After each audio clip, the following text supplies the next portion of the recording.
tout le monde, c'est Eric Legloire du podcast The Sales Game et aujourd'hui on se retrouve pour un nouvel épisode et on reçoit Vincent Coirier, directeur commercial de Partout. Ça va Vincent? Ça va et toi? Ouais, ça va, merci. Bon, merci d'être là avec nous aujourd'hui et aujourd'hui le thème en fait de ce dont on va parler, ça va être la phase de découverte pour les grands comptes. Et avant ça Vincent, est-ce que tu peux te présenter rapidement et nous donner un peu ton background? Ouais, donc je suis directeur commercial chez Partout depuis à peu près 2 ans. Donc là, j'ai une équipe qui est basée en France, en Espagne et en Italie. On est en tout une 13, à peu près 13-14 sales et SDR. Et là, on va accueillir d'ici la fin de l'année, on sera à entre 6 et 8 sales de plus pour une équipe à peu près de 20-22 personnes. Et avant d'être chez Partout, directeur commercial, j'ai aussi été commercial grand compte. Donc quand je suis arrivé, on était 7. J'étais le deuxième sales grand compte avec comme objectif de reprendre la direction commerciale dès que possible. Et avant, j'étais commercial terrain dans une boîte qui s'appelle Fiducial où je vendais des logiciels informatiques aux hôtels. Donc c'était vraiment des commerçants indépendants sur des cycles de vente assez courts. Et là, chez Partout, on est sur un cycle de vente qui est plus long, entre 4 et 8 mois. Et on s'adresse aux directeurs marketing et directeurs digitaux. Ok. Et justement, je voulais commencer en te demandant, c'est quoi le livre qui a le plus influencé ta vie de sales et dans la phase de découverte? Alors, j'ai pas vraiment lu de livres uniquement basés sur la phase de découverte. J'ai lu des bouquins du style Spin Selling. Je peux même pas vraiment dire que je les ai lus en entier. J'ai lu l'intro, mais il paraît que ces livres américains, quand on lit les 20 premières pages, on a l'idée globale du livre. Et donc, c'est un peu ce que j'ai fait sur Spin Selling. Mais voilà, ma méthode d'apprentissage, c'est plus sur les échanges que je vais avoir avec les sales d'autres boîtes ou les head of sales d'autres startups. Puis surtout sur mes rendez-vous que j'analyse pas mal et sur les rendez-vous que je peux faire avec d'autres sales. Et sinon, là, le livre que je lis en ce moment, que j'ai pas mal aimé, c'est La 25e heure. Donc, il permet d'optimiser son temps. Et j'en ai retenu un peu 2 idées, parce que j'ai essayé du coup de me focaliser sur ce livre, sur la partie sales. Parce que le livre est plutôt assez générique pour Mhm. les entrepreneurs. Et donc, l'idée que je me suis fixée, c'est toujours de chercher comme état d'esprit, de toujours chercher à tout optimiser. Ça, c'est un peu ma première leçon. Et ma deuxième, c'est vraiment de créer des moments de travail. Donc, j'ai coupé toutes les notifications, mail, Slack, Messenger. J'ai décalé mes applications de travail et de réseaux sociaux sur la 5e page de mon téléphone. Et puis, j'ai téléchargé une appli qui s'appelle Inbox When Ready, qui me permet de cacher ma boîte mail. Et comme ça, je l'ouvre quand je veux. Et ça me permet de focus à fond. Puis là, je vais essayer d'écrire un article dans les mois qui viennent justement sur la 25e heure, mais 15 tips uniquement pour les sales. Ok. Et justement, en revenant sur Spin Selling, pourquoi tu avais lu ce livre-là? Enfin, pourquoi tu as commencé à le lire plutôt? Parce qu'à ce moment-là, il y avait des concurrents américains qui étaient en train d'arriver sur le marché et on s'est rendu compte que sur les 2-3 premiers dossiers sur lesquels on les rencontrait, on s'est pas mal fait exploser. Donc là, on a cherché à comprendre un peu comment ça fonctionnait et du coup, on a lu Speed Selling, on a travaillé aussi sur la méthode médic pour pouvoir après les implémenter. Et ouais, moi, Speed Selling, ce que j'en ai retenu un peu en un mot, c'est que la personne en face de toi, dans la vente grand compte, la première personne, c'est pas vraiment, ça va pas être la personne qui va décider. Donc, il faut pas mener la phase de découverte et le rendez-vous comme si jamais elle allait pouvoir prendre cette décision. Il faut plutôt chercher à la former, Mhm. puisque ça va être celle qui va pouvoir exprimer par la suite ta solution. Et donc, ouais, la former. Donc, du coup, la phase de découverte est différente, le closing est différent, plutôt que de demander à la fin quel est le timing que vous avez en tête pour utiliser la solution. Et comment est-ce qu'on va signer? C'est plutôt de travailler sur la formation de comment vous allez présenter ça à votre direction. Et justement, tu étais en train de parler de la phase de découverte. Est-ce que tu peux rentrer un peu dans les détails et expliquer en fait, pour les auditeurs qui ne savent pas vraiment ce que c'est la phase de découverte, ce que c'est justement? Ouais. Alors, la phase de découverte, c'est la partie d'un rendez-vous, d'un R1, ou alors c'est une partie du cycle de vente où l'objectif, ça va être de comprendre les besoins du client, les douleurs du prospect, ce qu'on appelle aussi parfois la pain. Ouais, elle peut avoir une durée assez variable. Ça peut être sur une vente one shot, elle peut durer une vingtaine de minutes. Sur un cycle de vente de plusieurs mois, elle peut durer 30 minutes lors du premier rendez-vous, ou alors elle peut durer toute l'heure. Et donc l'idée, c'est vraiment d'identifier les besoins pour pouvoir apporter des solutions et y répondre. OK. Et là, tu étais en train de dire, bah, pour vous, du coup, c'est un cycle de vente entre 4 et 8 mois. Mhm. Aujourd'hui, justement, bah, si tu attaques un nouveau compte, ça va commencer donc par un rendez-vous ou comment ça se passe? Ouais, alors il va y avoir l'équipe SDR qui va prendre les rendez-vous ou les sales. OK. Je pense que c'est assez important que les sales continuent toujours à prendre leurs propres rendez-vous pour qu'ils se souviennent de la galère que c'est et pour qu'ils se créent aussi leurs propres opportunités. Sinon, un jour, ils vont se désintéresser des rendez-vous pris par les SDR. Euh, et donc, ensuite, ils vont organiser un rendez-vous qui va durer globalement 1 heure et demie selon le temps que le prospect peut avoir. Donc, voilà un peu le temps du premier rendez-vous. OK. Et tu fais comment pour préparer justement ce rendez-vous? Alors, pour préparer, bah déjà, on va se renseigner sur la boîte, OK. sur ses stratégies. Moi, j'aime pas mal taper le nom de l'enseigne et aller dans les actualités Google. Ça va me permettre de faire vraiment un bon brise-glace et de se OK. renseigner aussi sur la personne en elle-même.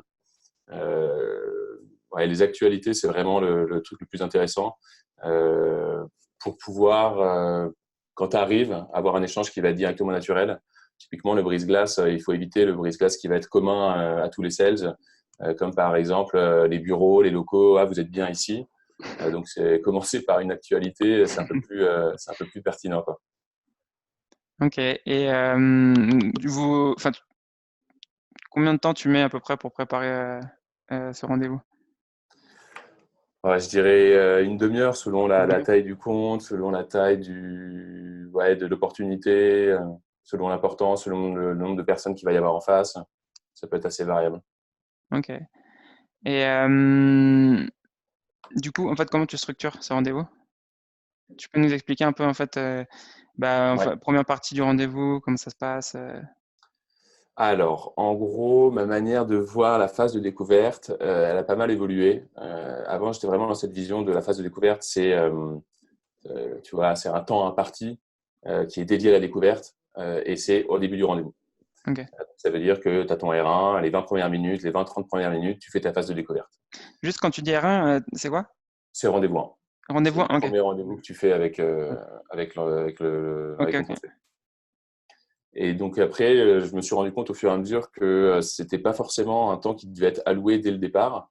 Et surtout que, en fait, les prospects, pour moi, les méthodes de vente ont pas mal évolué parce que les prospects rencontrent de plus en plus de commerciaux et ont besoin de sentir que les méthodes ont évolué parce que, un peu comme un prospect est de mieux en mieux renseigné, bah, il est aussi de mieux en mieux renseigné par rapport aux méthodes de vente. OK. Résultat, il a envie de sentir que ça va pas être un rendez-vous commercial et que ça va pas être un rendez-vous classique. Du coup, tu vois, il faut arriver à ce que ta structure de rendez-vous soit un squelette. Évidemment, il faut qu'elle soit structurée. Il faut que le squelette il soit invisible. Et il faut que la phase de vente, c'est la phase de prospection, la phase de démo, la phase de closing, soit un peu fondue d'une manière plus naturelle sans que ce soit forcément visible, où le client va se dire bah, encore un commercial qui va me poser 1000 questions au départ, puis après il va me faire sa démo, il va me demander quand je vais pouvoir déployer, qui sont les décisionnaires, et il va essayer de me closer, chose qui n'est pas très agréable. Donc du coup, l'idée, c'est vraiment de faire une phase de découverte qui est fine, qui est hyper naturelle et qui est invisible. Et donc, tu vois, c'est de répartir, du coup, de plus faire une phase de découverte qui va être au début, mais de la répartir dans le temps. On va dire que tout le rendez-vous est une phase de découverte. Donc, tu vois, 60% de questions dans les 30 premières minutes, mais 30% durant les 20 suivantes, 10% durant les 10 dernières. Et voilà un peu l'idée que je me fais, tu vois, de la phase de découverte. Et comment c'était venu l'idée de faire ça justement, que ça devienne plus naturel? Bah, tu te rends compte que quand tu fais vraiment une phase de découverte de 20 minutes, le prospect, à un moment donné, il en a marre. Il sent un espèce de matraquage de questions. Et là, tu vas sentir à un moment que les réponses vont se raccourcir. Mmh. Et quand les réponses se raccourcissent, eh ben, tu commences à perdre des informations. Et je me suis rendu compte que, bah, justement, notamment grâce à la méthode MEDDIC, la méthode MEDDIC qui est donc une méthode à l'américaine pour analyser un cycle de vente long terme sur la vente de SaaS, donc de produits, de logiciels informatiques qu'on vend de manière annuelle. Et donc, il y a une des thématiques dans la méthode MEDDIC qui s'appelle Champion et Trusted Advisor. Et l'idée, c'est de se positionner en tant que consultant et non pas en tant que commercial Et donc, dans la phase de découverte, plutôt que de matraquer de questions, l'idée, c'est plus… alors, j'essaie de montrer l'image avec une table de mixage. Et l'idée, c'est que la table de mixage, tu la mixes avec 3 choses. Tu as poser des questions, Mhm. donner des infos marchés, de la culture, des histoires à propos de prospects, de clients, des anecdotes, et quelques points sur ton produit. Et en fait, avec ça, tu évites cette phrase terrible de quand tu es commercial, qui est genre, tu as matraqué le prospect de questions pendant 20 minutes, et à un moment donné, il dit, bon, assez parlé de nous, présentez-nous ce que vous faites. Et là, tu viens de finir ta phase de découverte, et elle sera plus dure à reprendre pendant les échanges.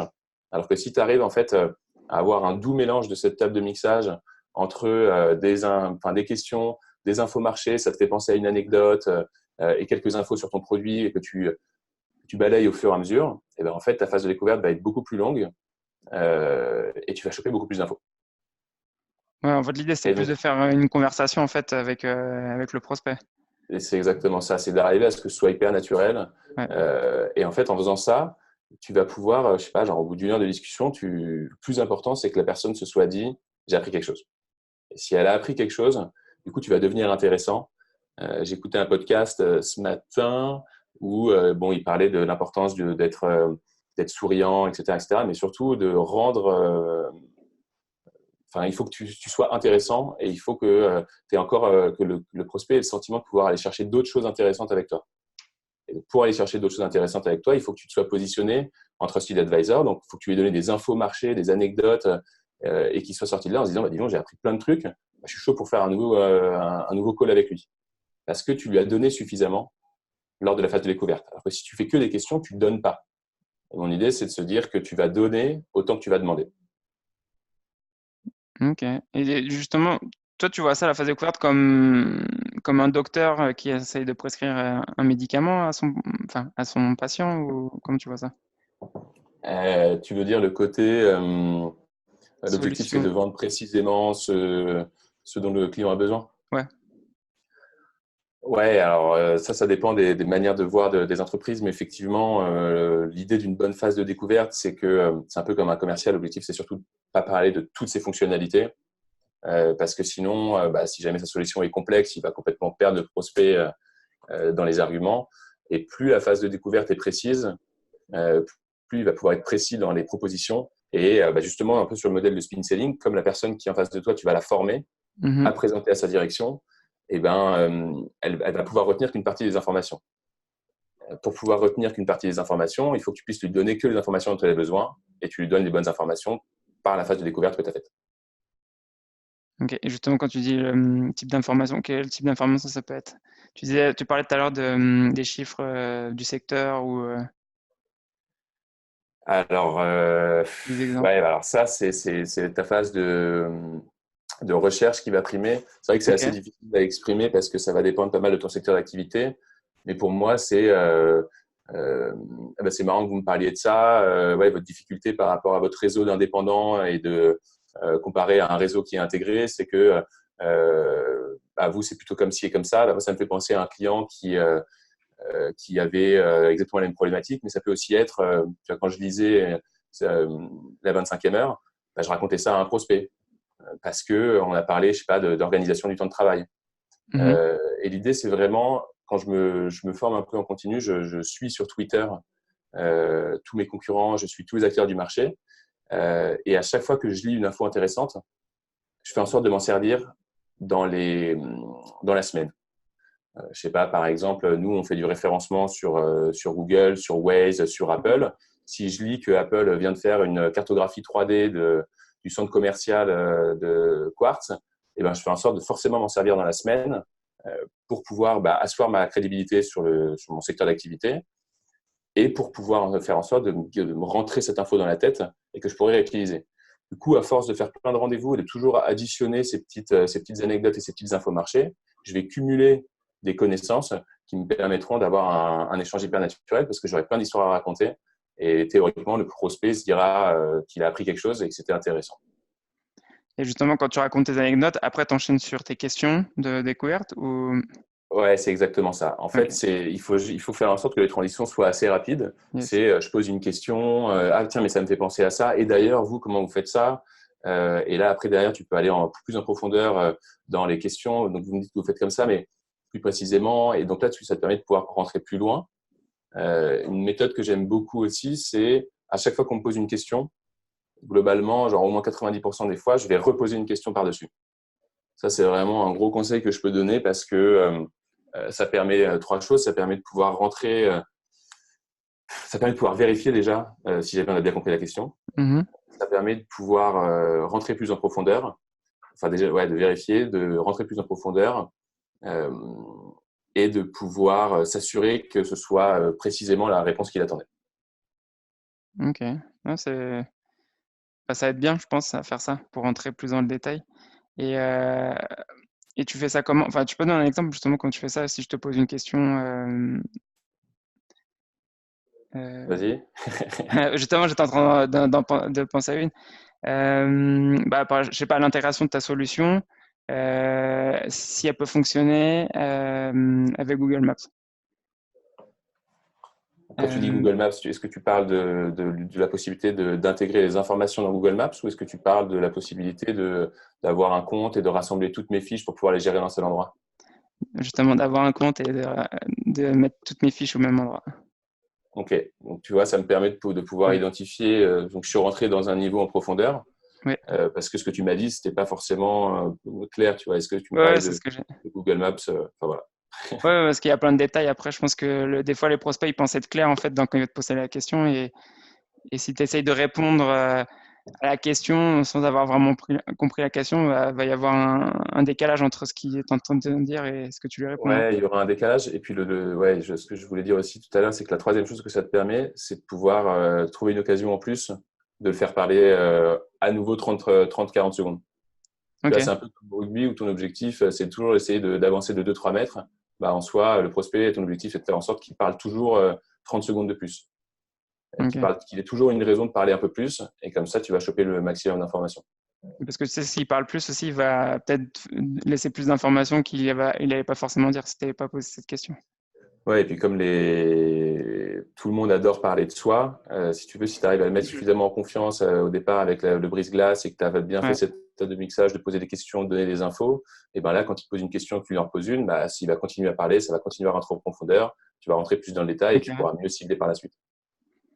ok. Et justement, parce que tu étais en train de me dire, du coup, donc, ta phase de découverte, tu l'as fait sur un rendez-vous ou tu l'étales aussi sur d'autres rendez-vous? En fait, pour une seule personne, Mhm. globalement, je la fais sur un rendez-vous, mais comme j'estime que la phase de découverte, elle se fait un peu pendant toute la période du Ok, cycle de vente, avec la méthode médic, si tu veux, tu peux analyser sur chacune des thématiques, donc tu vois, de champion, de la pain, du process de décision, du décideur, etc.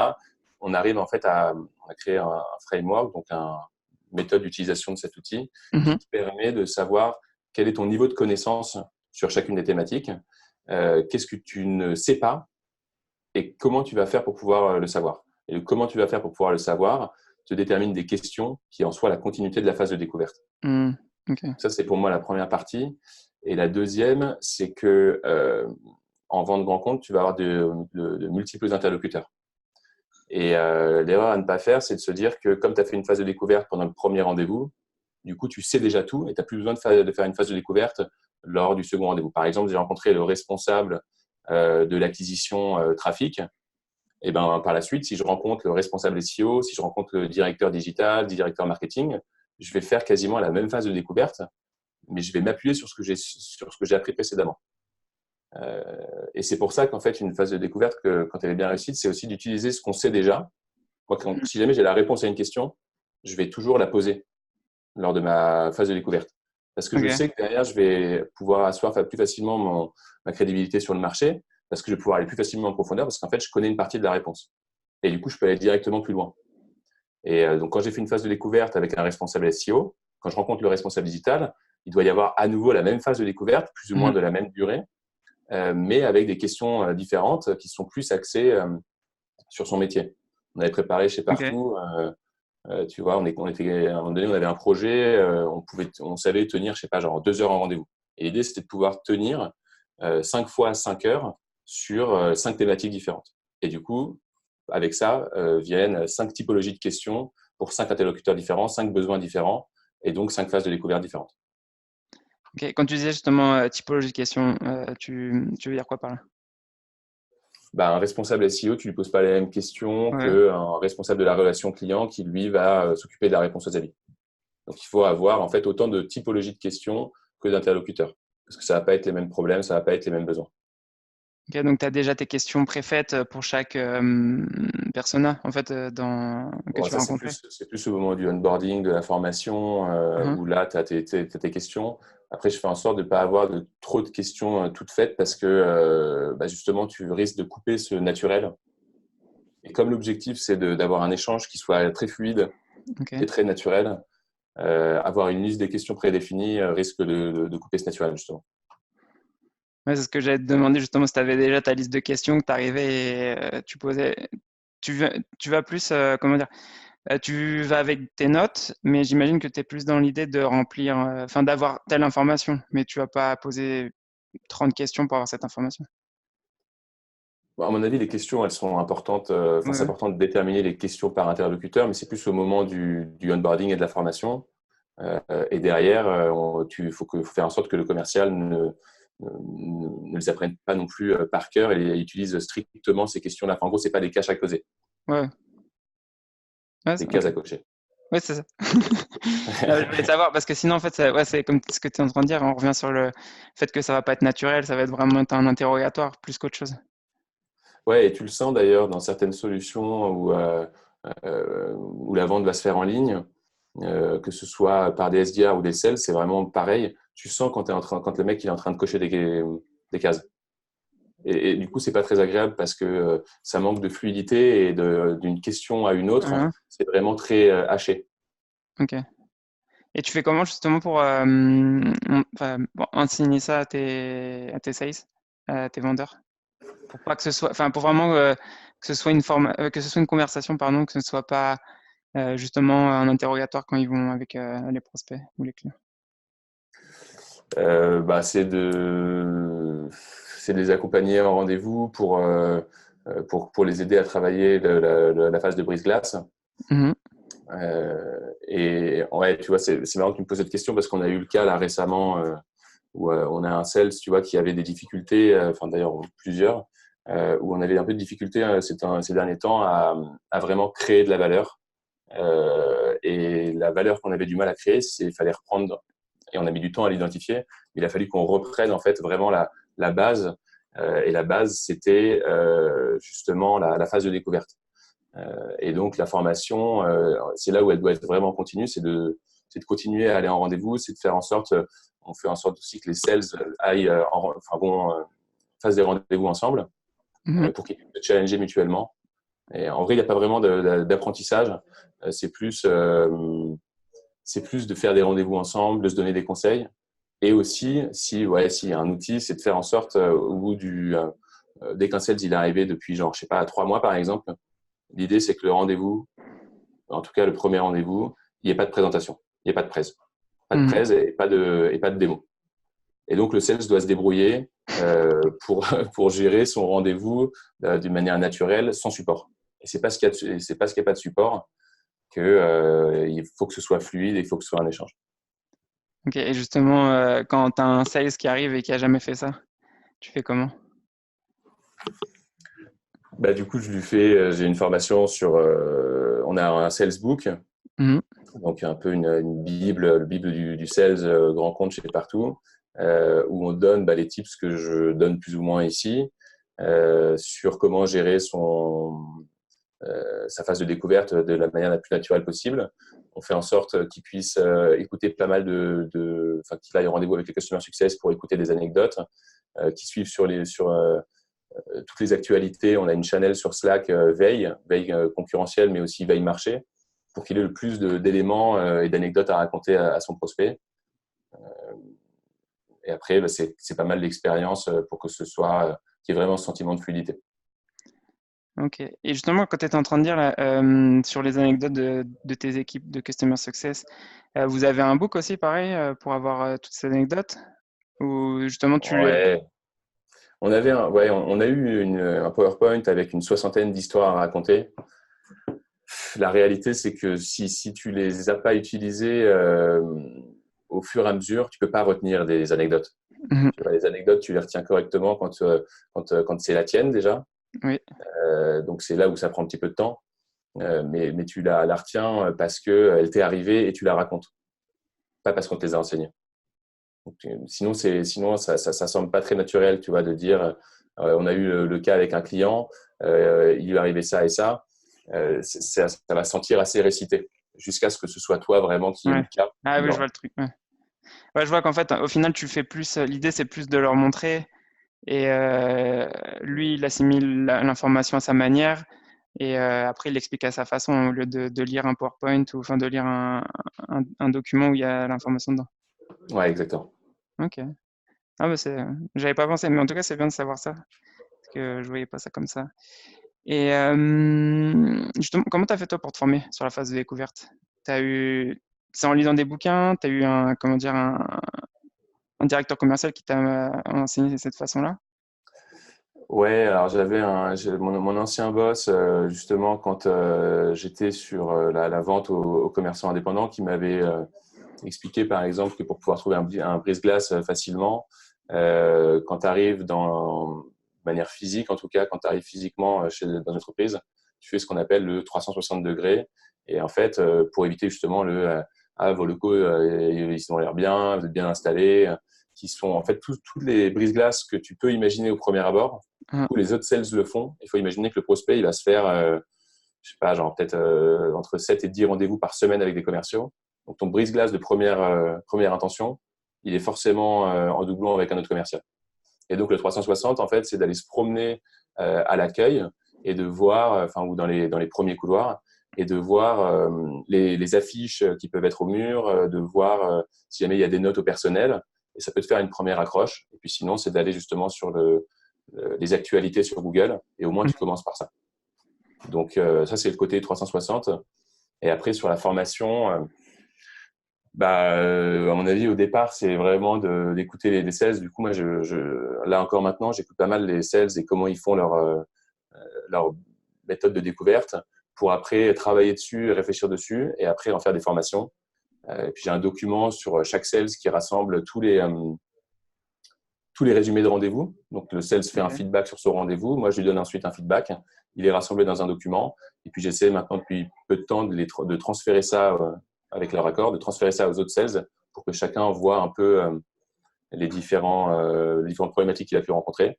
Et après, j'utilise aussi la méthode médic pour structurer les points que je veux atteindre. Pour savoir comment est-ce que le mec est champion, comment le rendre encore plus de championne. Et ben, dans ma phase de découverte, ça m'aide pour pouvoir, pour le coup, cocher un peu cette case, même si c'est un peu de manière naturelle. Et Et puis justement, aussi, j'ai fait intervenir un prof de théâtre Hein. qui a fait une formation sur un peu la gestion des premières minutes pour qu'ils se sentent le plus à l'aise.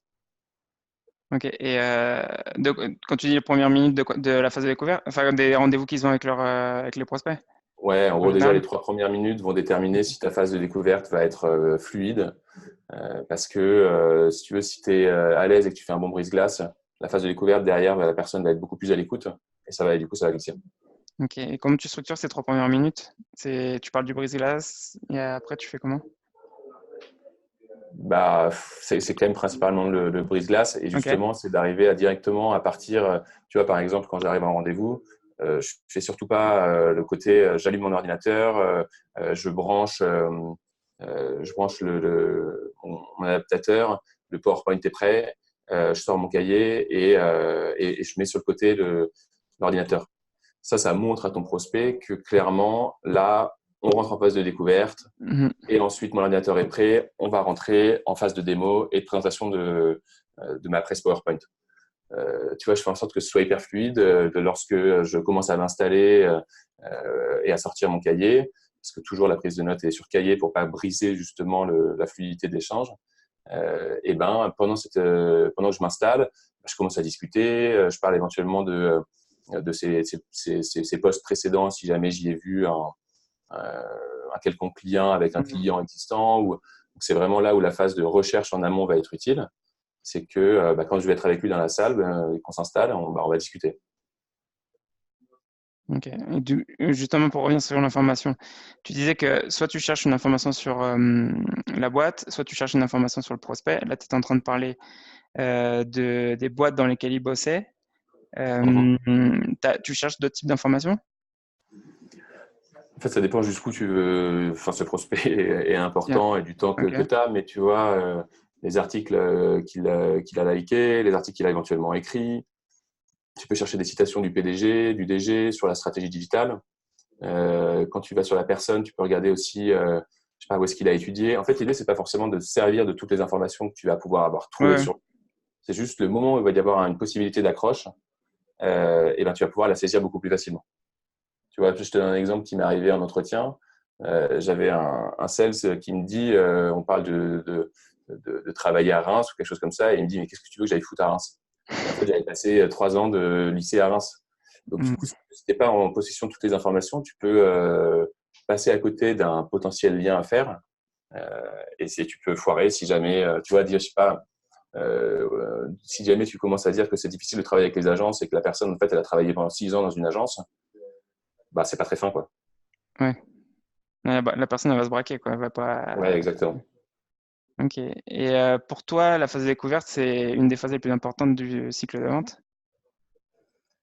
Bah ouais, c'est ce que je te disais, tu vois, on a eu le cas, en fait, quand tu reprends, quand tu as des problèmes dans ton cycle de vente, je sais pas, genre le prospect te répond plus trop, il n'arrive plus à percevoir l'intérêt de la solution, tu suscites plus l'intérêt, c'est probablement que tu as fait une phase de découverte qui va être trop courte, ou alors Ok. un premier rendez-vous qui va être trop court parce que tu vas tout lui avoir donné. Tu vas lui avoir fait une phase de découverte, tu vas lui avoir fait une démo, la presse, tu lui as donné le tarif, du coup, il n'a plus besoin de toi.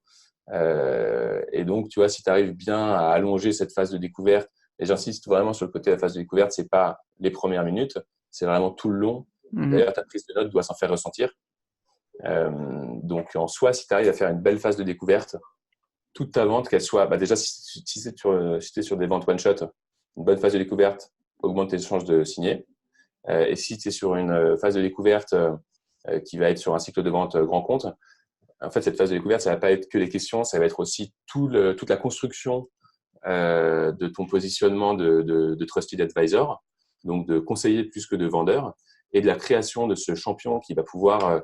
Le champion, c'est celui qui va porter ta solution en interne. C'est celui qui est intéressé par ta solution, mais c'est plus que ça. C'est qui va donner les tips, tu vois, par exemple, notre directeur général, il est très orienté maths, donc du coup, lui, ça va être le ROI. C'est pas forcément le tarif.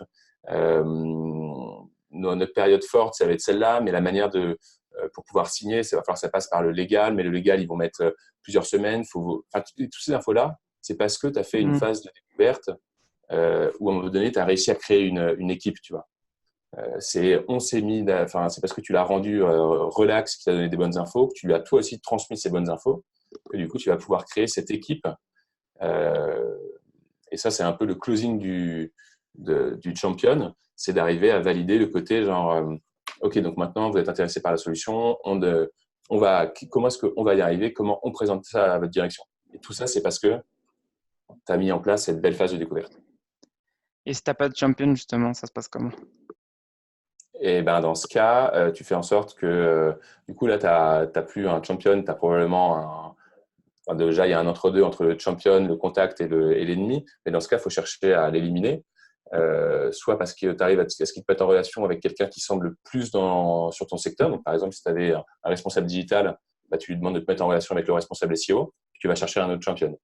Parfois, le champion, ça peut être le décideur. Et le décideur, lui, derrière, il doit vendre un peu à ses équipes opérationnelles parce qu'il ne veut pas mettre en place quelque chose qui n'a pas été validé par tout le monde.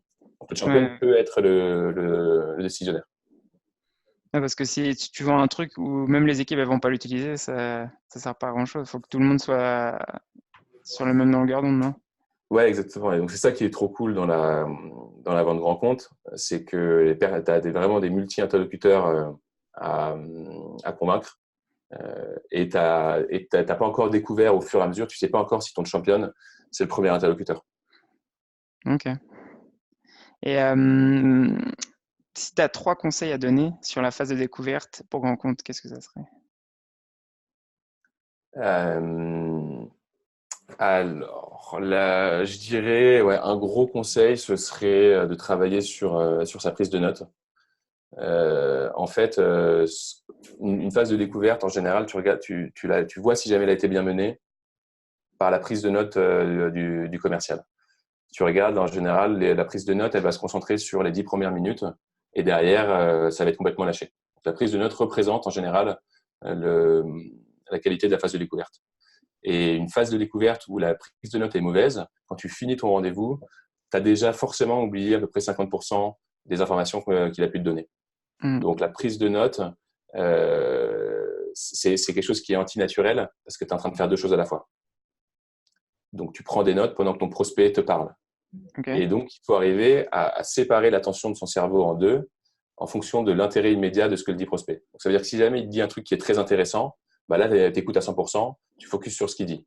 Et dès que ce qu'il dit commence à perdre un peu en intérêt, là tu diminues ton focus, c'est parce que ça devient moins important. Et là tu prends des notes à la fois sur ce qu'il est en train de dire et à la fois sur ce qu'il a dit précédemment. Et parce que tu vas avoir une belle prise de notes, tu vas pouvoir te servir, parce que tu as pu prendre des notes de qualité, cette phase de découverte va être la plus optimisée. Ok. Donc ça, ce serait vraiment ma plus grosse recommandation sur tirer le maximum de la phase de découverte. Et une bonne technique aussi pour la prise de notes sur la phase de découverte, c'est de noter des citations entre guillemets, parce que ça permet de pouvoir, pendant le rendez-vous ou à la fin du rendez-vous, pouvoir lui dire précisément, vous m'avez exprimé ça comme ça, vous m'avez dit que, et ça servira par la suite dans le cycle de vente. Et la troisième recommandation? Troisième recommandation pour faire une bonne phase de découverte. J'en ai pas comme ça, mais je t'en trouverai d'autres. Non, pas de souci. Et justement, on arrive sur la fin de l'entretien. Et j'ai la dernière question, justement, que je pose à chaque fois. C'est pour ceux qui écoutent aujourd'hui et qui veulent s'améliorer, quel serait ton défi à mettre en place dès demain pour qu'ils puissent s'améliorer dans leur rôle de vendeur? Ça serait d'essayer d'arrêter de voir la phase de découverte comme un moment défini d'une certaine durée en début de rendez-vous. Uh-huh. Ce serait vraiment d'arriver en fait à poser des questions du début du rendez-vous jusqu'à la fin et d'avoir des notes qui correspondent à ces questions du début à la fin. Et surtout, je dirais que c'est de donner autant d'infos aux prospects qu'on en demande pour qu'ils puissent sortir en ayant le sentiment d'avoir appris quelque chose. Ok. T'as quelque chose à rajouter?